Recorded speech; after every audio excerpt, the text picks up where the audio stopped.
These are some of the other brochures that we already have published for each of the historic districts: Pleasant Hill, West Park, Central, Upham, and West 5th and 6th. And we also have a brochure out on the Sioux Line, Wisconsin Central 2442. So why 2 more brochures?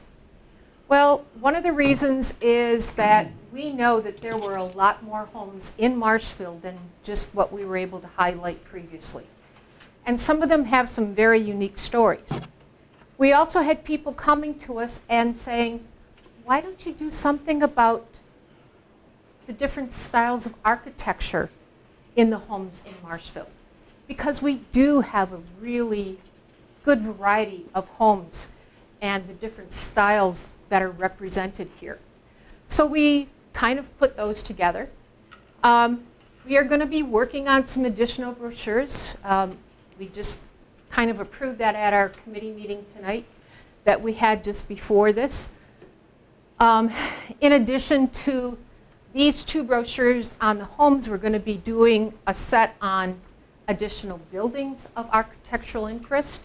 And then we're also going to be doing other buildings that were not included in those brochures that have major historic interest. And I believe another one that we talked about that didn't get on here, we're going to talk about some of the buildings of history lost.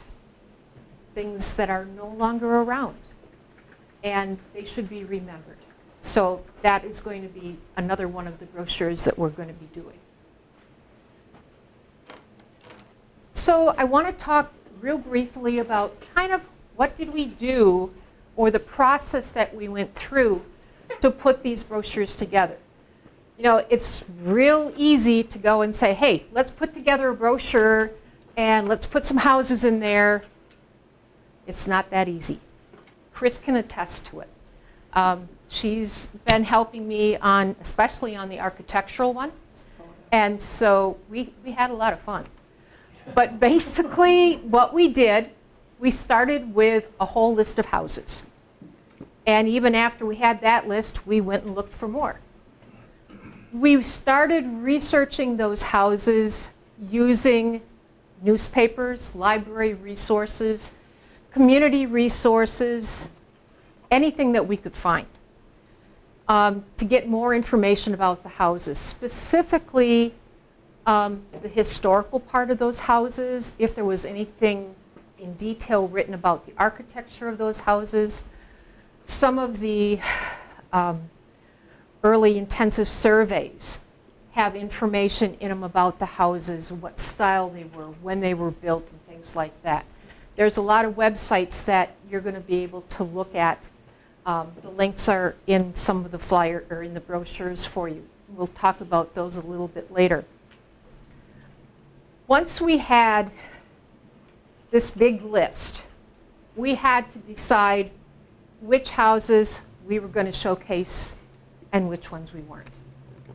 We wanted to decide which houses were going to be houses that were going to be probably better in the architectural category. You know, maybe they were a really good example of a certain type of architecture. And then we had another house, the same style of architecture, but maybe the history was a lot stronger with that one. So we had to decide which fit better and which we could showcase better. We also had to decide how many houses were going to be featured in each brochure. We're limited with space, so we could only put in so many. And I think when we go to the architectural brochure, you're going to see that there's 20 houses in there, and that's about the max that we can fit in a brochure. So we made our initial selection of homes for each of the categories, and then we decided that, you know, maybe, especially for like the architectural one, we didn't have all the different styles of architecture covered. And we really wanted this brochure to be a good example and kind of cover the many different styles of architecture that we have here in Marshfield. So we went looking for some more houses. We did additional research on the houses using history and architectural details. And that's where Chris Keogh came in and helped me, especially with the architectural one, looking at each of the features on the house, how they fit in with the so-called basic style of what each style would be. You know, did those details match? Were they good examples? Were the houses a good, clean example of what we want to promote here in Marshfield? And there is one style of a house that we decided we just couldn't do, and that was our Italianate. Cliff Hugg's house used to be Frank Upham's house over on Chestnut, is a beautiful example of an Italianate house, but it's already in one of our brochures and we didn't want to duplicate. There is one other Italianate example in the city. It's up on North Central. I think it's on the corner of Cleveland. But it's kind of been packed up. It isn't always in the best of shape. The yard doesn't always look really nice. And so, you know, we kind of wanted to showcase houses that looked nice, that we would be proud to have representing Marshfield. So we went through, looked for more houses, we did the research, we put an initial draft together of kind of what we thought it should look like. We sent it out to, for example, like the architectural one, we sent out to the 20 homeowners that were highlighted in there. Kind of asked their permission, asked if they had any additional information that they wanted to share with us. The same thing with the homes of the historic after we made those corrections. Again, once we got that mock-up back from the printers, we took it back to our annual meeting in February, I believe it was, had it finally approved, and the printers started printing. So these are pretty much basically fresh off the press. They were printed in February, or at least these two. So that's the process that we went through. What I'm going to do now is start going through each of the brochures. I'm only going to pull out several of the houses to kind of show you what we are looking at. So we're going to talk about the homes of architectural interest first. That one does highlight 20 different styles of houses. The descriptions include the details of the architecture that correlate to each style of that home. There's also going to be QR codes in the flyer for each of the houses, and I'm going to explain how that works in just a little bit. There is a suggested driving map, which is a little different than the historic districts because the driving map, some of these houses are all over the city, so they're not in just one little 2 or 3 block area. So you have an entire map of the city per se, and probably the best economical way of getting from point A to point Z. Directions on how to use the brochure. And then you're going to find, for example, in this one, at the bottom down here are some additional resources if you want more information on architectural styles of homes, what they look like, what they should look like. The Historical Society, I believe, is in there. The link to the QR codes is in there. The link to the City of Marshfield's City Assessor's website is in there. All of these are resources that we used in order to find information on the homes. So the first home that I'm going to highlight tonight is a beautiful home. It's had a lot of work done to it recently. It is a Queen Anne. It's over at 703 East 4th Street. It's gone through a lot of changes. It's had some not so happy days. The owners have taken care of it now, have tried to fix it back up so it looks really good. And the last I knew, it's still on the market. So if you're looking for a nice historic home, you might want to check this one out. This is currently owned by Sarah Hawk. Sarah does not live on the property. She lives in a different property over on Auburn Avenue.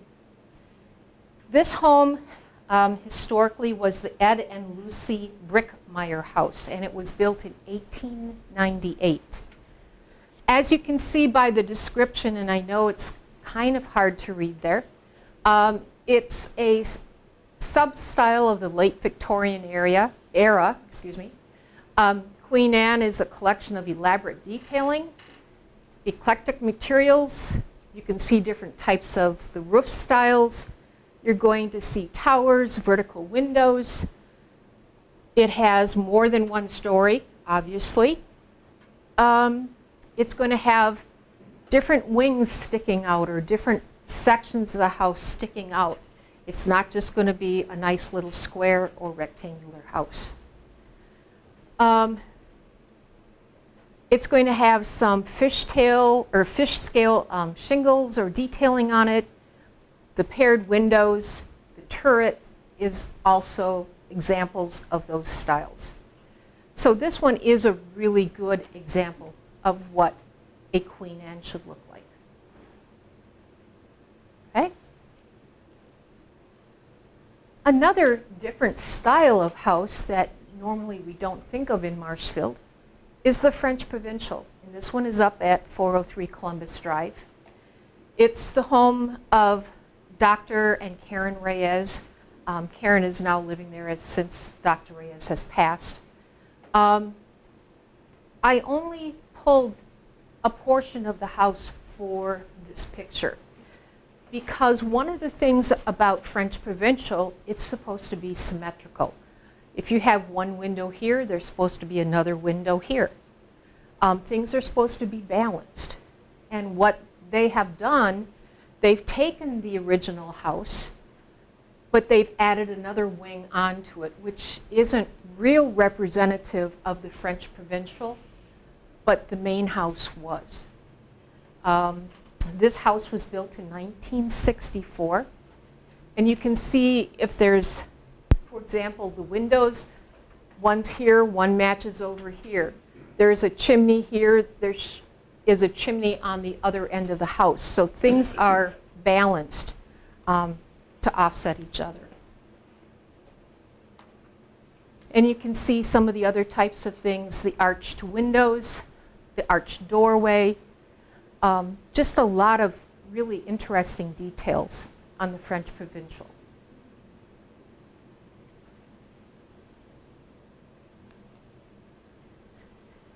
Then we have a Victorian, and this Victorian happens to be over at 115 West Arnold.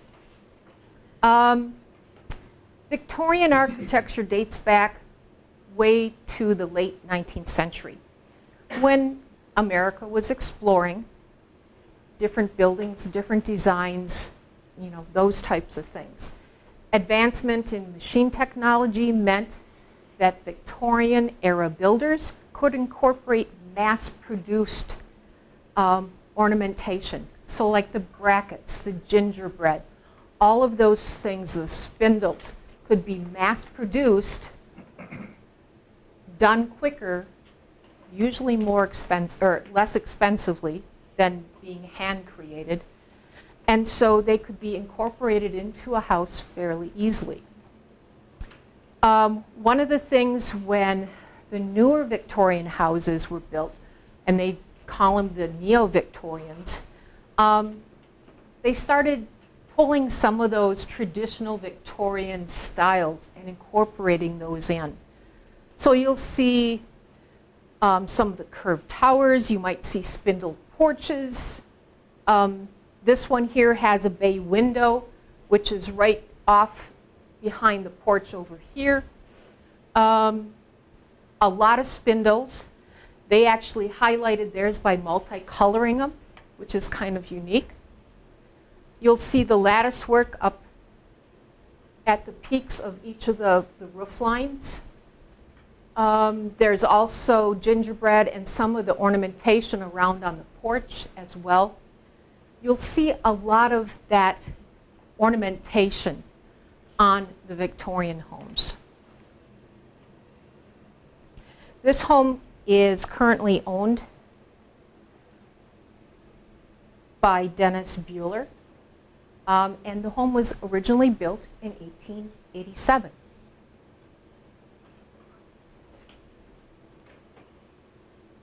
Now, one of the things that the committee wanted to make sure that we did is, and Chris is nodding her head over here, we didn't want to just show and feature the big houses in town.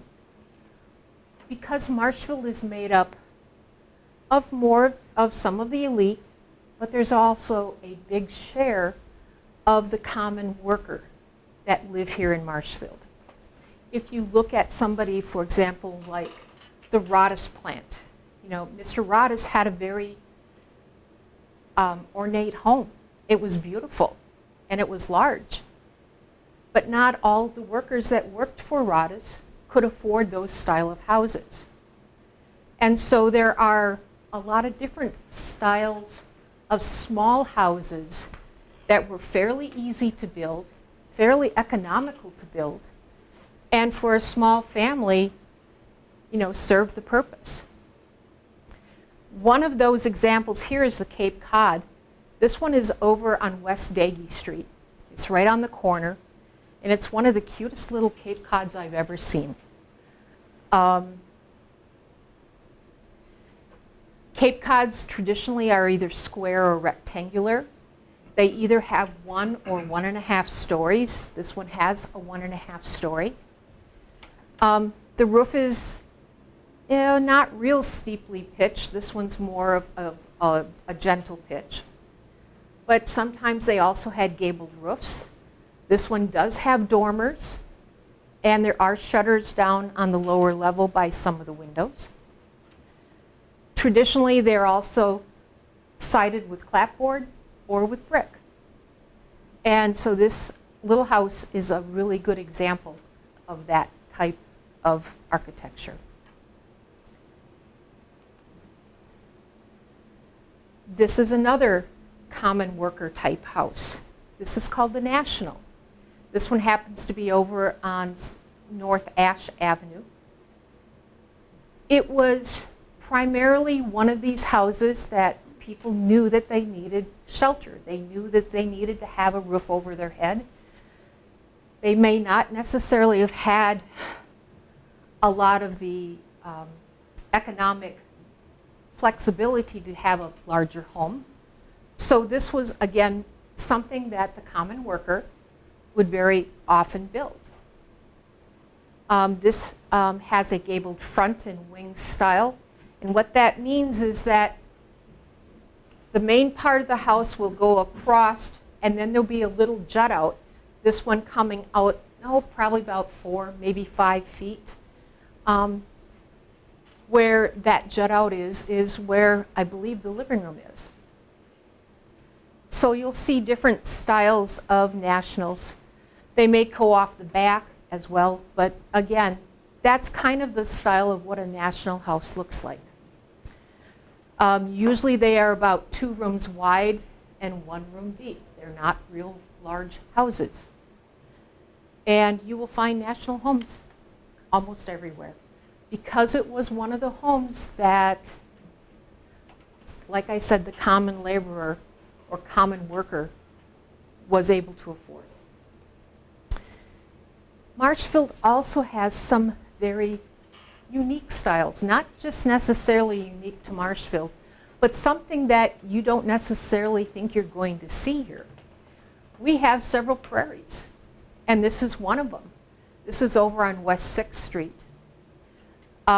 Yes, it was kind of modified and designed after work done initially by Frank Lloyd Wright. It has some very unique low-pitched wide eaves. Usually, again, you would see these made out of brick, sometimes clapboard. One of the main features you're going to see is rows of casement windows. For example, even on the first floor, you can see the picture window, You can also see the double hung windows on each side. Across the top, and this roof line here kind of detracts from that and kind of covers it up, but there's a solid row of windows up there, which allows for more light coming into that section of the home. You'll also see ornamentation around the doorways. You'll also see porches. The porches aren't necessarily huge. Sometimes they can be larger. This one has a very small porch that goes up top of the stairs. There's a little seat bench right here. The door opens up. But one of the things that is typical of the prairie style are the large beams that come down that support the roof for the porch. Again, a lot of ornamentation. You're going to see ornamentation around the windows. If you look closely at them, each of those windows are also outlined about 3 or 4 inches in from the outside edge. There's ornamentation around the front on those beams that come down. Again, just a lot of really unique features that you don't see in a lot of the houses in Marshfield, but we do have them. The last house that I'm going to talk about is the Octagon House. Marshfield has 2 Octagon houses, one of which is really hard to see because it's at the end of a kind of long driveway behind in the woods. And so most people don't even know it's back there. This is the one that you can see. It's up on North Adams. It is 8-sided, and it's kind of hard to take a picture of it to get a really good picture because of all the different angles that are going to it. And with this one in particular, they have a lot of tree cover from the street, so you have to kind of work in between the trees to try and see the house. It is an unusual shape. It has a very unique floor plan. And from what I can tell with this particular house, you go into the entrance and you either go up or go down because the doorway comes in at this level.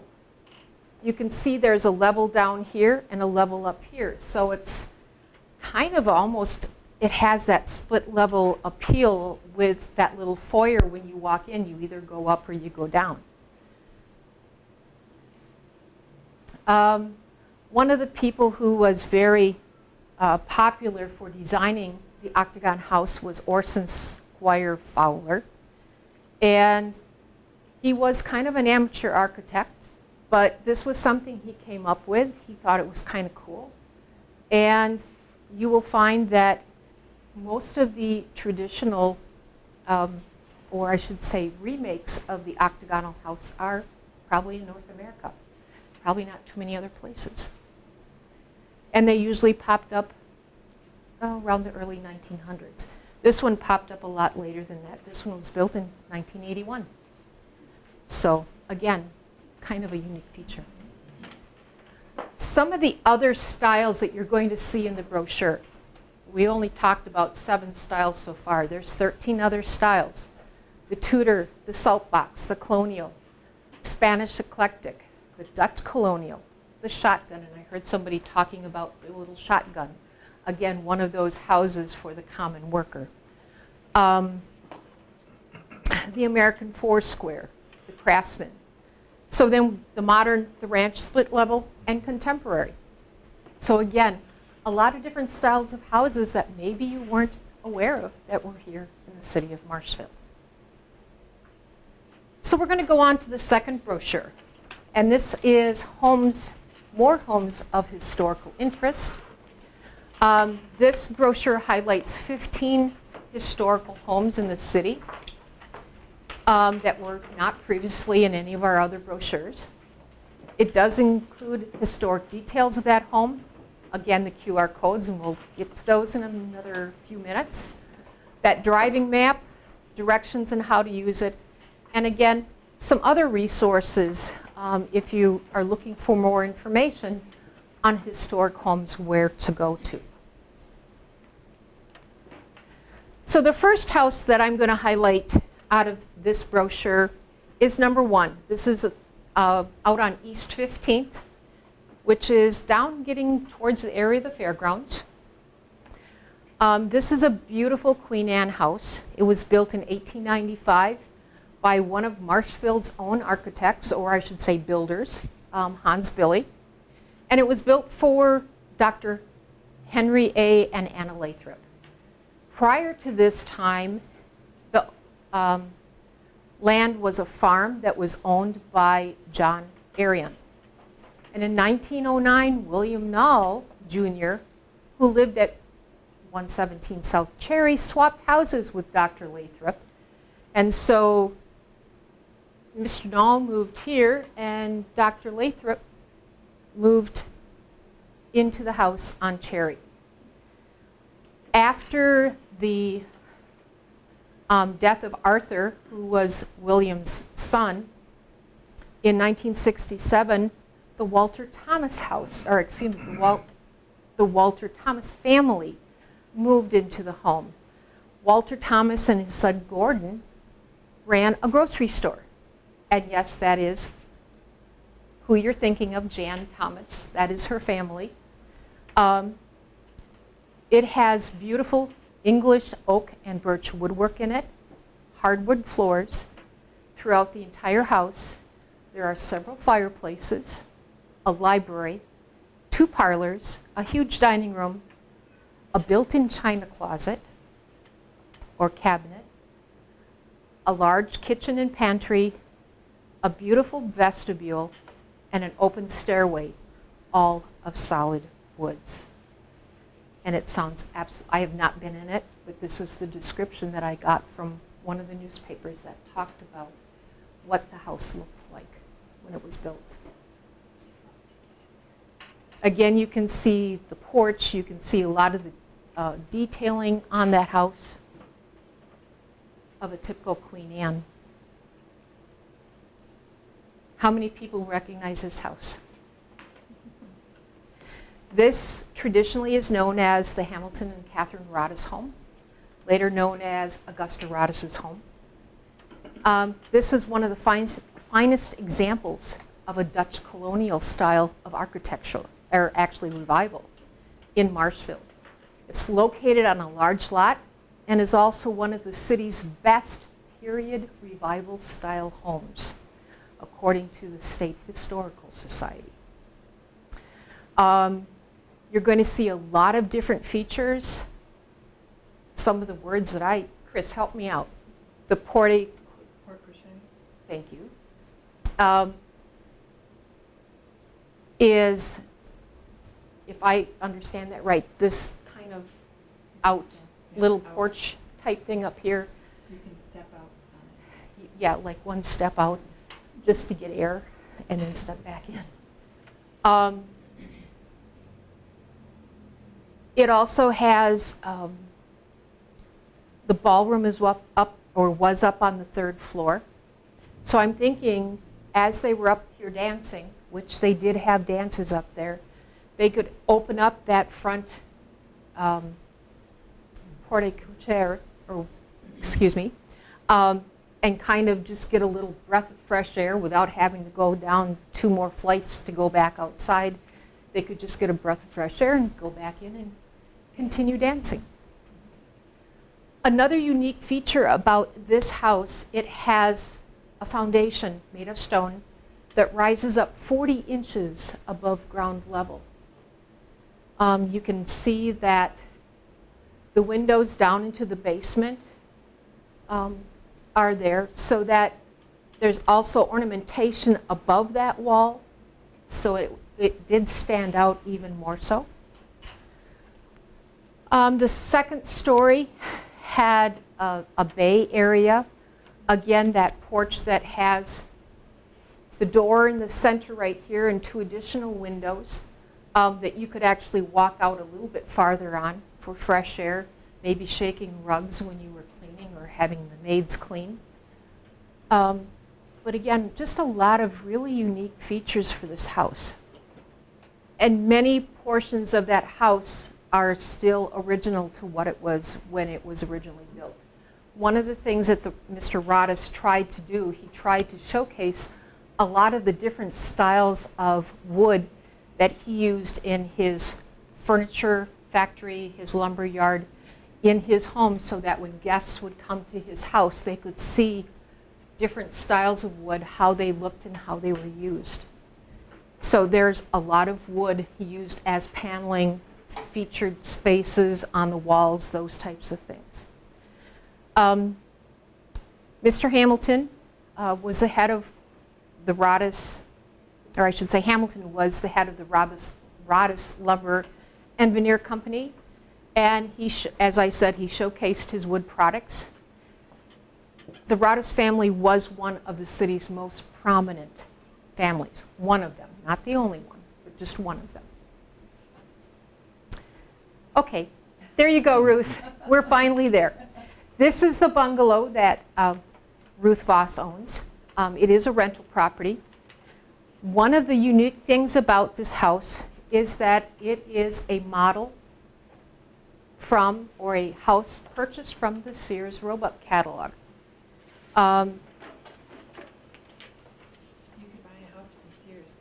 You could buy a house from the catalog at Sears. That's right. This one was built for August and Margaret Masloff, who moved to Marshfield after their marriage. They were married in 1913. The house was built in 1914, I believe. Am I right? Right. Okay. Originally, the house remains unchanged. There's been very little done to the inside of the house. It's pretty much exactly the same way it was. You can go to one of the catalogs and one of the books that it's in. The measurements of the rooms are the same. I don't have to measure anything. Everything's exactly the same. Usually mission style. There was a built-in cabinet in the dining area. Is there? Is there? It's there. And again, that was one of the main features of a lot of the Sears houses. It usually has 5 rooms. This one, I believe, has 3 porches, 2 in the front and 1 in the back. Yeah.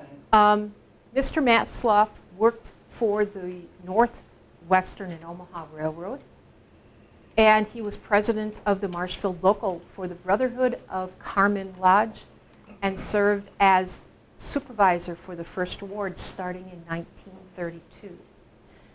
The home has the proud distinction, and Ruth is very proud of this also, of being one of the buildings in Marshfield listed on the National Register for Historic Homes. There are other homes also, but that was a very unique honor that Ruth worked for. The next house that I'm going to show you is a little bit larger style house. This historically was Carl H. and Helen Dagy's house, and later Marilyn Dawson's house. The home was built in 1924 by the Milwaukee firm of George Shiley and Sons, who were one of the more prolific architecture firms in Milwaukee. It is a Tudor revival, and it was designed for the Dagy's simply because it had an irregular floor plan. It had steeply pitched gabled roofs. It had a massive chimney. It had overlapping gables, and you can see as if the trees weren't quite so there, so much in front, but one of the gables would come down, another one kind of goes right up to it. There's also over the windows, it juts out so the windows actually almost protrude out of the house. It's kind of unique. Some of the other features, the multiple lights that are held in place with leaded and metal cames, the false timber work, and you can even see some of the false timber work up in this area here on some of the different sides of the home. Dr. Carl Dagey was one of the sons of Carl W. Dagey, who was one of the principal partners who founded the Marshfield Clinic. And he also had a brother who lived next door to him. That was Dr. Paul Dagey.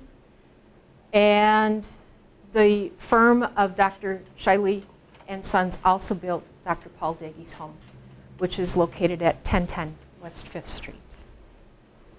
That home currently, right now, is owned by Daniel Wolfgram. Okay. Now, you might be looking at this house. This doesn't quite look like a historic house. This is a fairly modern or contemporary house. We decided that because the Vickie name was very important in the city of Marshfield, and we had actually had this house in the brochure, had chosen it before we knew of the news that Vickie's was closing.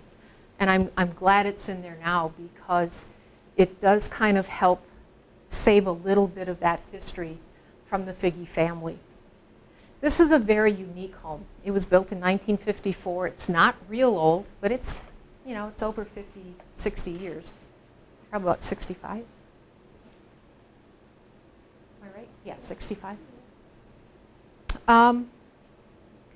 The description that you see here was one of the descriptions that one of the realtors put together when he was trying to sell the house after John Vickie's death. And it's all basically one level. So there are wings that come off of different sides. The one unique thing about this house, when it was first built, it didn't look like this at all. And I'm going to pull up the QR codes after a while, and I want you to, if you have time, go to the QR code page for this house, because there was a picture in the newspaper when the house was first built, and all this part here with the garage was not there. This jut out here for the trees was not there. Those were things that were added later on. The one unique thing about this house, it is put on the property totally backwards. The front of the house faces the backyard. And they did that on purpose, because when they were spending time back by their pool, back in their backyard relaxing, they wanted to be able to see the nice side of their house. And it also gave them a lot of privacy back there as well.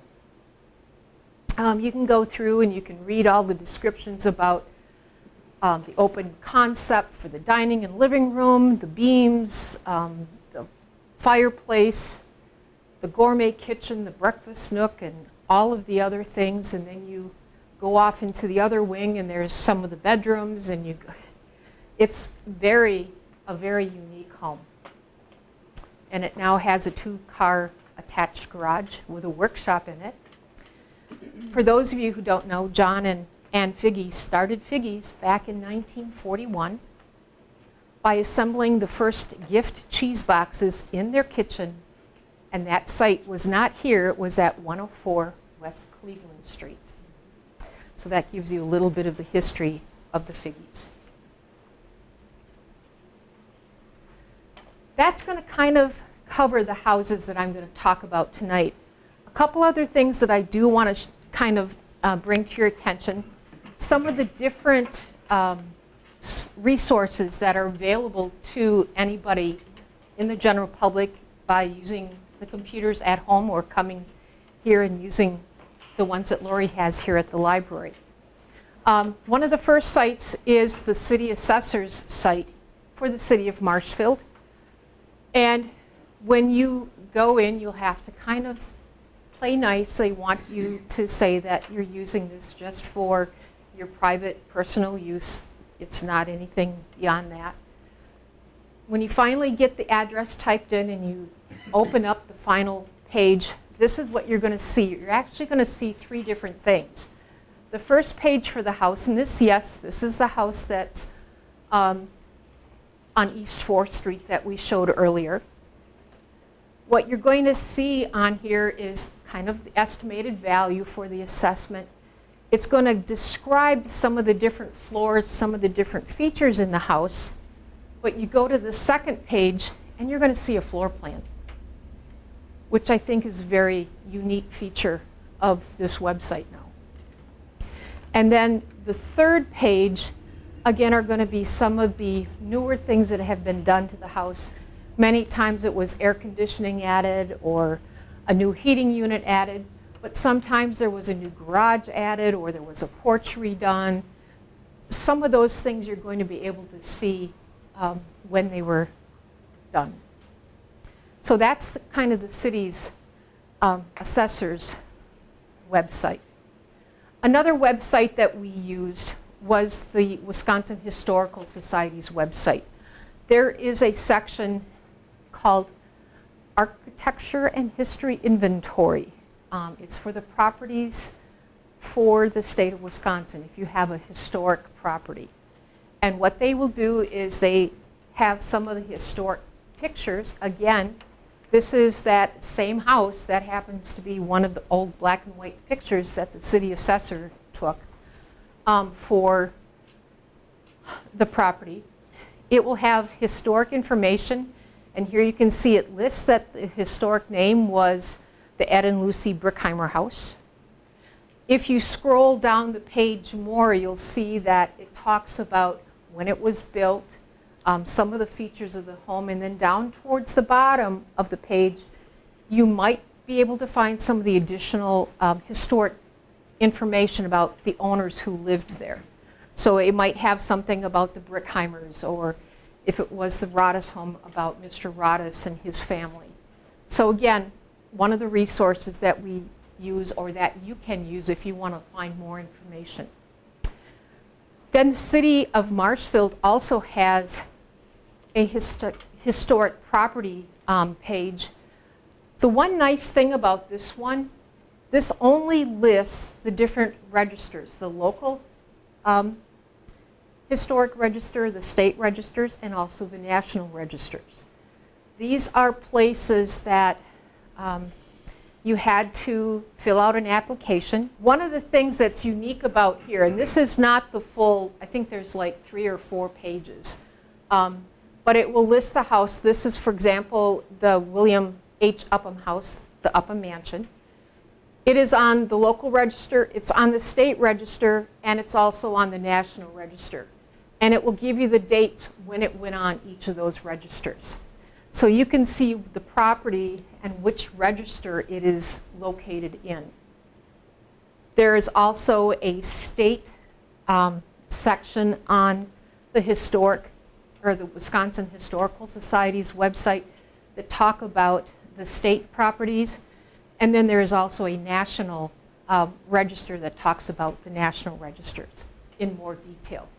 Usually you can even go in and copy and read through the original applications that were filled out, which is unique because you can find out a lot of details that the owner included, including any of the pictures that they had to include when they applied for that listing. Another site that you might not think of, and this is where a lot of the QR code information and all of the house information is currently stored, is on the Marshfield Area Genealogy Group's webpage. And from the front of the page, this is the home page, you'll see a tab up here, stories linked to other homes and buildings, and then also the QR codes. If you click on the one over on the left, the stories linked to other homes and buildings, this page is going to come up. You're going to see the first 2 brochures that you have that we just finished doing.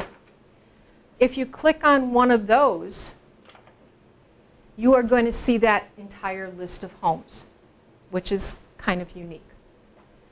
Say, for example, you want to find out more information about that home. You click on one of those and it'll come up, and I'll show you what you're going to see in just a minute. The same thing with the historic homes. Again, you've got the different listing of the addresses for this last brochure.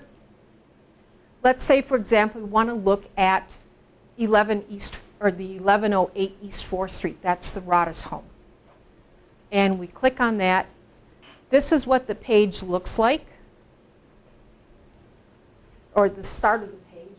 Well, when you click on this, and it's coming up on the screen here, but when you click on the link down there, you can start scrolling through, and what you're going to see is a lot of additional information that we found about the history of the homes.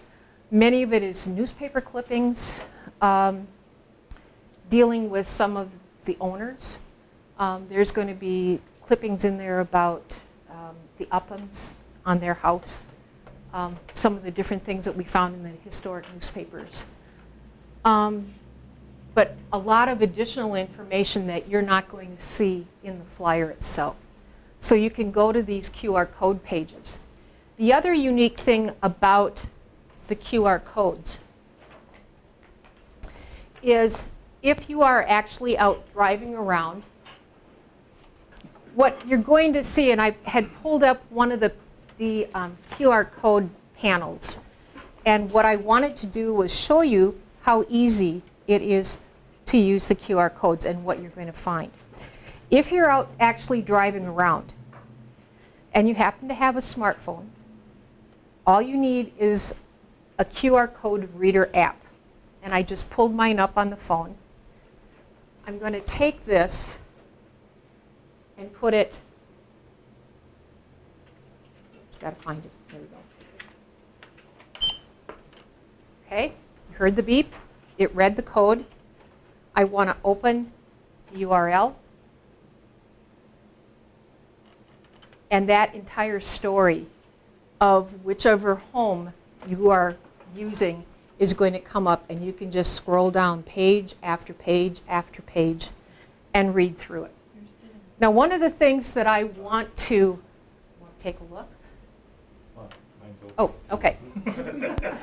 One of the things that I do want to caution you, and the committee wants you to be safe, please make sure that as you are driving, that you pull over by the curb by each of the homes before you start getting your phone out and trying to read. We don't want accidents. We don't want you driving up, into their house, or jumping the curb, anything like that. No new features. Yeah, no new features. We have some houses in the city that have had problems with that anyway, but I just want to make sure that when you are driving, pull over if you're going to be using, reading the descriptions in the brochures or using your app and things like that. Please respect also the privacy of each of the homeowners.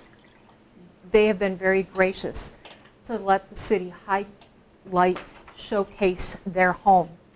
And these homes are not open for you to go in and tour. They are open for you to visually view from the street. Please do not walk around the house, check out the backyard, those types of things. But again, that's what I have for our program tonight. Any questions? So, thank you everybody for coming. Enjoy.